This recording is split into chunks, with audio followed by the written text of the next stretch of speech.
여러분, 혹시 슈퍼히어로처럼 지치지 않고 계속 달리는 상상 한 번쯤 해보지 않으셨나요?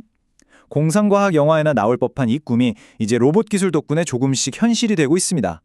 오늘 우리가 파헤쳐볼 이야기는 바로 그 최전선에 있는 연구, 어떻게 로봇 슈트가 우리를 말 그대로 무한정 달리게 만들 수 있을지에 대한 아주 놀라운 이야기입니다. 자, 한번 상상해 보세요. 숨이 막 턱끝까지 차오르고 다리는 진짜 천근만근 무거운데 바로 그때 누군가 뒤에서 살짝만 밀어주면 얼마나 편할까요? 바로 이 생각, 이 아주 단순한 질문에서 오늘 우리가 다룰 연구가 시작됐습니다. 네, 맞아요. 과학자들이 진짜로 그 밀어주는 로봇 슈트를 만들고 있어요. 목표는 아주 명확합니다. 우리 몸의 효율을 높이는 거죠. 자동차로 치면 연비를 확 끌어올리는 겁니다. 전문 용어로는 이걸 신진대사 비용이라고 하는데 간단히 말해서 이걸 낮춰서 덜 힘들고 더 오래 달리게 만들겠다. 바로 이겁니다. 자, 그럼 본격적으로 한번 들어가 볼까요? 이 지치지 않는 달리기를 향한 도전 말이에요. 사실 우리 인간이 원래부터 장거리 달리기는 꽤 잘하잖아요. 근데 과학자들은 거기에 만족하지 못한 거죠. 이것보다 더 잘할 수는 없을까? 이게 로봇 공학자들한테는 엄청나게 큰 숙제가 된 겁니다. 근데 이게 생각처럼 쉬운 문제가 아니었어요. 딱 두 가지 큰 벽에 부딪혔거든요. 첫째는 당연한 얘기지만 달리기가 걷기보다 에너지를 어마어마하게 많이 쓴다는 거. 그리고 둘째가 진짜 아이러니한 건데 도와주려고 입은 그 로봇 슈트가 무거우면 오히려 짐이 돼서 말짱 도루묵이 될 수 있다는 거죠. 자, 그럼 과학자들은 이 문제를 어떻게 풀려고 했을까요? 처음 나온 아이디어는 진짜 단순하고 직관적이었어요. 뭐였냐면 그냥 우리 몸을 그대로 베끼는 거였죠. 생각해보면 이게 가장 상식적인 방법이잖아요. 우리 몸을 돕고 싶어? 그럼 몸이 하는 대로 똑같이 해주면 되지. 이게 바로 생체 모방이라는 아이디어의 핵심입니다. 로봇이 우리 근육 움직임을 아주 똑같이 따라해주기만 하면 효율이 극대화될 거다. 다들 그렇게 믿었던 거죠. 지금 보시는 이 파란색 그래프가 바로 그 생체 모방 방식이에요. 우리가 달릴 때 다리를 빵 하고 뒤로 차는 힘, 그거 대부분이 엉덩이, 그러니까 고관절에서 나오거든요. 이 파란 선은 바로 그 고관절 근육의 자연스러운 힘과 타이밍을 그대로 복사한 거예요. 그래프를 잘 보시면 딱 복복 초반에 힘이 집중되죠. 이게 바로 우리 몸이 실제로 움직이는 방식입니다. 그런데 말이죠. 바로 여기에 아주 흥미로운 경쟁자가 나타납니다. 인간의 몸을 따라하는 게 아니라 아예 컴퓨터한테 물어본 거예요. 야, 네가 생각하는 최고의 방법은 뭐야? 그랬더니 컴퓨터가 완전히 다른 답을 내는 거죠. 이 지점에서 아주 근본적인 질문을 던지게 돼요. 과연 우리 몸이 움직이는 방식이 항상 최고의 정답일까? 한 연구팀이 시뮬레이션을 돌려봤더니 아닐 수도 있다는 진짜 파격적인 결과가 나온 거예요. 어쩌면 우리가 생각지도 못했던 우리 몸의 움직임과는 완전 딴판인 방식이 더 효율적일 수도 있다는 거죠. 자, 이 빨간색 그래프 좀 보세요. 이게 바로 컴퓨터가 내놓은 해답, 시뮬레이션 최적화 프로필입니다. 아까 봤던 파란색 선이랑 비교하면 모양이 완전 다르죠. 힘을 주는 타이밍이 훨씬 뒤로 밀려 있고 아주 짧은 순간에 훨씬 더 강한 힘을 빡 하고 쏴주는 방식이에요. 이 표를 보시면 두 방식의 차이가 확 들어옵니다. 보세요. 컴퓨터 방식은 힘을 주는 타이밍을 보폭의 꽤 뒤쪽으로 밀어놨죠. 근데 진짜 중요한 차이는 바로 이거, 최대 출력이에요. 와, 거의 3배나 더 강력한 힘을 아주 짧은 순간에 폭발적으로 밀어주는 전략을 쓴 겁니다.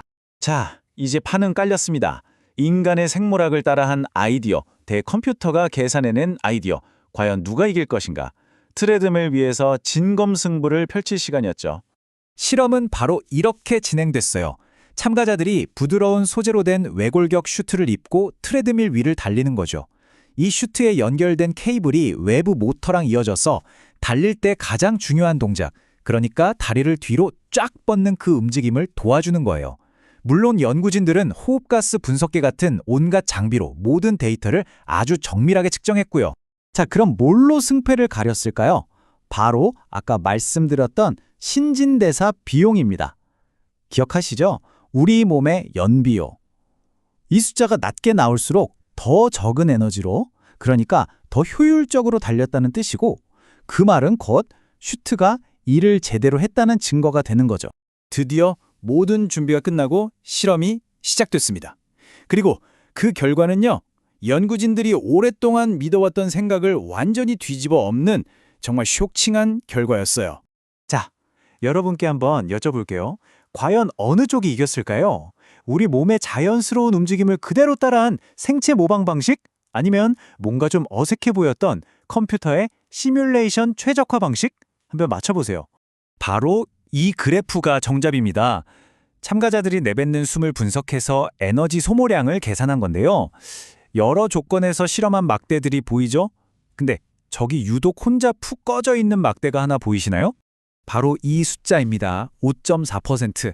이게 무슨 뜻이냐면 컴퓨터가 설계한 방식으로 도움을 받았더니 아무것도 안 있고 그냥 달릴 때보다 에너지를 무려 5.4%나 아꼈다는 거예요. 엄청나죠? 이걸 좀 더 쉽게 정리해 볼게요. 핵심은 이거예요. 컴퓨터가 만든 방식은 성공했습니다. 맨몸으로 뛸 때보다도 5.4%나 더 효율적으로 만들어줬어요. 그런데 우리 몸을 충실하게 따라했던 생체 모방 방식은요? 아쉽게도 슈트 자체의 무게를 이겨내지 못하고 결국 에너지 절감 효과를 거의 보여주지 못했습니다. 한마디로 컴퓨터의 완벽한 승리였던 거죠. 이 예상치 못한 결과는 둘 중에 뭐가 더 낫다 이걸로 끝나지 않아요.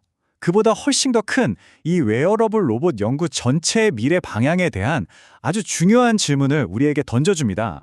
이게 바로 이 연구 논문의 마지막을 장식하는 문장입니다. 생물학적인 것이 항상 최적인 것은 아니다. 와, 이 한 문장이요. 로봇공학, 특히 사람 몸에 입는 로봇 분야에서 거의 금과 옥조처럼 여겨지던 대전제에 정면으로 아니! 라고 말하는 엄청난 선언인 셈이죠. 아니 근데 상식적으로 왜 이런 결과가 나왔을까요? 연구진들은 이렇게 분석합니다. 컴퓨터가 만들어낸 그 어색한 타이밍의 도움이 마치 도미노처럼 놀라운 연쇄 반응을 일으켰다는 거예요. 그러니까 고관절 하나만 도와줬을 뿐인데 그 효과가 다리 전체로 쫙 퍼져나가서 무릎이나 발목 근육이 할 일까지 덜어줬다는 거죠. 결과적으로 몸 전체가 훨씬 더 똑똑하게 효율적으로 움직이게 된 겁니다. 물론 이게 당장 상용화되려면 아직 갈 길이 좀 멀어요. 지금은 보시다시피 외부 장치에 주렁주렁 연결돼 있잖아요. 이걸 진짜 옷처럼 입고 다니려면 모터랑 배터리 다 합쳐서 무게를 5km 밑으로 확 줄여야 하고요. 또 사람마다 달리는 자세나 스타일이 다 다르니까 거기에 딱 맞춰주는 똑똑한 인공지능 기술도 꼭 필요하겠죠. 결국 이 연구가 우리에게 던지는 마지막 질문은 이겁니다. 만약 우리가 자연을, 우리 몸을 그저 따라하는 것에서 벗어난다면 과연 인간의 한계를 뛰어넘는 또 어떤 새로운 가능성들을 열 수 있을까요?